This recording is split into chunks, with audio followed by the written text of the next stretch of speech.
House of Cards.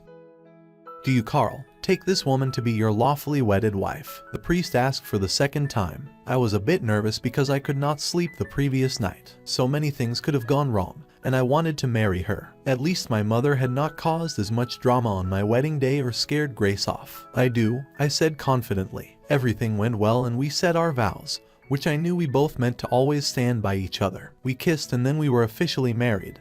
It was like the first day of the rest of my life. Congratulations, my best man, and Grace's brother tapped me on the shoulder. Now you are stuck with me, I teased. That was always the plan. He smirked and went off. He was a bit over the top and full of self-confidence, but I knew that he meant well. Everything went according to plan. There was lots of food, dancing, and drunk uncles that had to be dragged off the podium during speeches. Through it all, I could not stop hanging on to Grace's hand tightly. I could not believe that I was finally married. Our union was somehow fated, I believed. After the wedding, we did not have a honeymoon, which was quite common in our culture. We both had work to get back to and were saving the money for something special. I could not wait for the night. It was where everything was going to change. It was like the people would not let us go already. But finally, we were let off the hook and we went to our new house, which we were sharing with her brother Brandon. Once everyone had left, the three of us popped a bottle and celebrated the success of the wedding. May you have a fruitful marriage. Brandon raised a glass. The both of us laughed along with him and raised our glasses. I have to go and change into something more comfortable. I will see you soon, Grace announced, leaving the room. As soon as she had left, I could not stop myself from bringing Brandon closer to me and kissing him to within an inch of his life. Gosh, I missed you so much, I whispered. Me too, that was the longest service. I think Auntie B overdid it with the whiskey. He laughed. I shut him up and got back to kissing him. I should probably get out of this stuffy suit, I said. It felt uncomfortable, as I did not like formal wear. Oh, I can help you there, he said. Do not get ahead of yourself, mister. I will see you soon, I laughed. We had an early night, and Grace and I went to bed. She did, but I sneaked out so as not to wake her and went to his room next door. We could not keep our hands off each other and got up to a late night rendezvous. Just then, there was a loud knock on the door. Guys, keep it a bit quiet. They can hear you in the next city, she shouted through the door. She is just jealous because she cannot be with Luca tonight. I laughed. What did you say? She shouted through the door in a threatening voice. We promised to be quiet, dear sister, Brandon shouted back, and we dissolved into giggles. The reason why she was so okay with me being with her brother was simple. Our marriage was a facade. I was helping her be with the person she truly loved while she was my fake wife so that I could be with my love. If we had been in a country where it was not illegal to be gay, then there would have probably been no need for me to get married to my boyfriend's sister. I knew Brandon when we were growing up but never really talked to him. I came to terms with my sexuality during high school and had only one secret boyfriend, with who I parted. Brandon and I used to hang out with the same group of friends. I used to crush on him so hard, but I thought that he was straight. But he said that he got tired of not doing something about us, so he tried to kiss me one day. The rest was history, and we had now been together for over 3 years. Grace's part in all this was that she fell in love with a man that was of a different race. The people in my country are very close-minded, and after gay marriage, they were also against interracial marriages. People got disowned so easily from marrying outside of our race, and Brandon and Grace's parents were not different. Brandon confided in his sister about his love for someone that was forbidden, and in turn, she told him about Luca. I got to meet her, and we got on well and soon became friends. She fell for a man who was from a different race and culture, Luca, who was in the country for a job. Knowing that her parents would never approve of her dating him, she kept him a secret. Unfortunately for us, the time came when we got pressure from our parents to get married. We faced the threat of an arranged marriage, where 4 lives would be ruined. So, the 4 of us, who had become really close, came up with a plan to save 4 lives. Ultimately, the plan would lead to us leaving the country and going to stay where we would all be free to love who we wanted. When Brandon came up with the idea for me to marry his sister, I could not believe it and I found it funny. But truth be told, it was the perfect plan to get all our parents off our backs. And once we got married, Brandon, Grace, and I could live in the same house together. And Luca would join us by renting out the spare room. Our families were not open to other races, but they were never mean to them when they were interacting with them. So we knew they would not mind, and things worked out just like that. To the outside world, I was married to Grace, but once we were alone, we stayed in separate rooms. Brandon and I went crazy with the newfound freedom we had in our home. On the outside world, Being gay could have led to our deaths or arrest. Religious citizens said in their own ways, and the Constitution made it very difficult for us. It was only when the doors were closed that we could love each other freely. You know, one day I want it to be my ring on your finger, Brandon said one night. Me too. I am sure that Des cannot also wait for the day we divorce. I have him a reassuring peck. And the parents, have you managed to stall them on the baby issue? He asked me. It had only been 2 months since I got married to her, but as expected, we were being put under pressure to have a baby. That was obviously never going to happen, so we had stalled. The aunties, of course, thought that they knew everything, and they said to Des, maybe you should get your own place with privacy. It is difficult to do your duty as a woman when you live with so many people. Obviously, we all laughed at the very strange ways they told her she could get pregnant. You would swear that nothing is more important than procreating, she said. I take it you do not want to have my kids then? Luca asked. One day, babe. She smiled up at him with so much love in her eyes. You two are so cute. I am sure you would have the cutest babies, I said. Yeah, if we can get enough cash to leave, she sighed. The three of us had great jobs, but with the cost of living, it was nearly impossible to save anything. We all wanted to leave together at the end of the year. It is getting worse these days. People's own families are turning them in, Brandon said. Yeah, instead of fixing the corruption in the government, they want to care about who someone wants to love. Luca rolled his eyes. Well guys, I am going to have an early night. See you tomorrow. Grace suddenly yawned and got up with Luca. That weekend, there was a joint family party, and once again, we were bombarded by questions about our marriage. So, cuz, how does it feel like to be married to such a hot woman? My cousin AJ asked. Dude, you cannot just say that.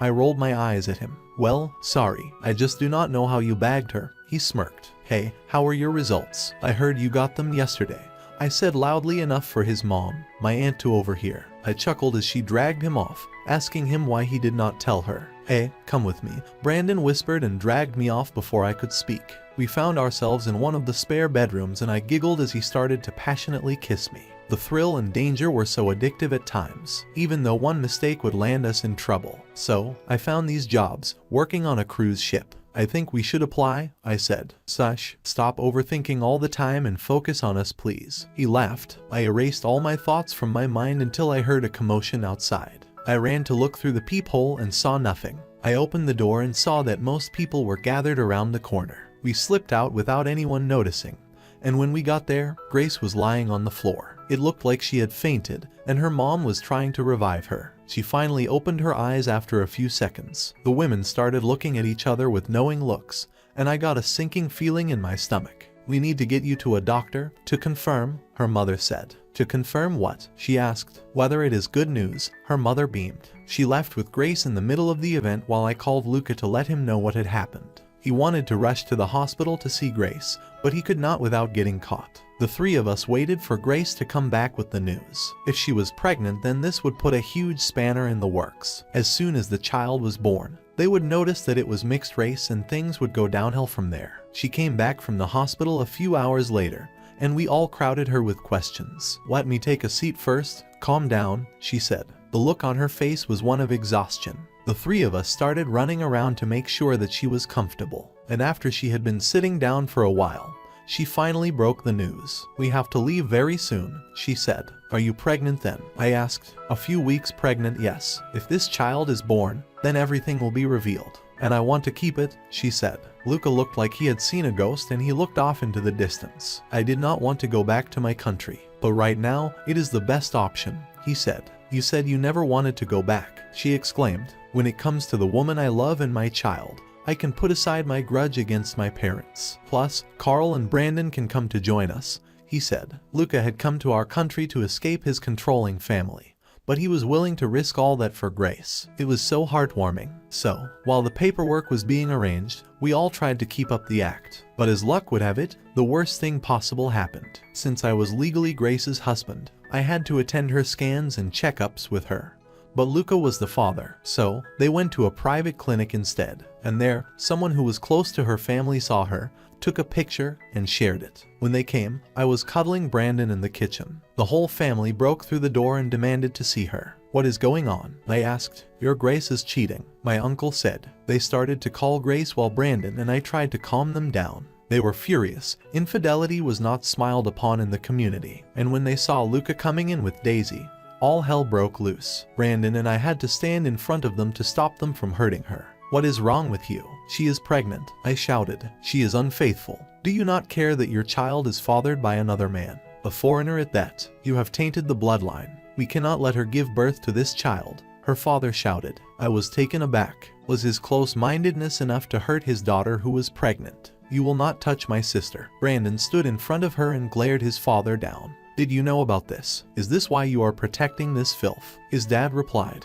Grace had started to sob behind me, and Luca was looking pale. There was no talking to them. They wanted her blood, and the last thing I would do was let culture hurt an innocent woman. All she had done was fall in love. That was our sin as young people, falling in love. "We have to end this before both of our families are ruined," my father said, gripping a large wooden plank. The air was charged with fear and anger, and I feared that we would never make it out alive. I looked at Brandon, and we both agreed on something, without any words. "Then you have to end both me and Brandon," I said. "And why is that?" Brandon's dad asked. "We are in love." "Run," I shouted in one breath. While they were processing what I had said, Luca and Grace pushed past us and ran in the direction of their room. A few seconds later, they had the bag that they had already packed, and they were running through the back door. There was a bit of confusion and anger among our fathers and uncles, which gave us time to exit through the front door, put a bin in front of the door and run in the direction of the car where Desire and Luca had made it safe. Driven by pure adrenaline, we managed to cram in, and Luca drove so fast that he left dust in his wake. We had to leave town immediately, for staying for even 1 hour would be deadly. Between the police and our parents, we were lucky to even make it out alive. My heart only settled once we were far away. "You have the cash and passports?" I asked. "Yes, thank goodness for your overthinking. I cannot believe we got so comfortable," Desire said. I started laughing out of nowhere and Brandon joined me. The other two looked at us like we were crazy people. "You two are mad," Luca sighed. We stayed under the radar in a nearby town for about a week, while we finished up the documentation to leave the country. We never got to say goodbye to anyone, but that was the card that fate had dealt us. On the day that we landed in Luca's hometown, it was like finally being free for the first time in my life. We had small entry-level jobs, but we would be able to make it. The first few months were tough, especially with Grace's pregnancy, but soon things settled. And then, Grace and I annulled our marriage, which was the best day for all four of us. We even had a small party to celebrate. And it was during that party that Brandon asked me an important question. "Carl, I have loved you for so long, knowing that we were most likely doomed. But now, we are free to be who we want to be. I am free to hold your hand and shout from any rooftop that I love you. Will you do me the honor of marrying me?" He asked. Yes, I did not even have to think. Finally, I would be married to the person that I loved. Oh my, we should have a double wedding. My sister-in-law to be an ex-wife confirmed. We usually joked about it. It would be a funny story to tell Luca and Grace's child when it was born. "You two got engaged?" I asked. "This morning," she said. We all raised a toast to the beginning of the rest of our lives. Sometimes I wondered about the chaos that we had left back home.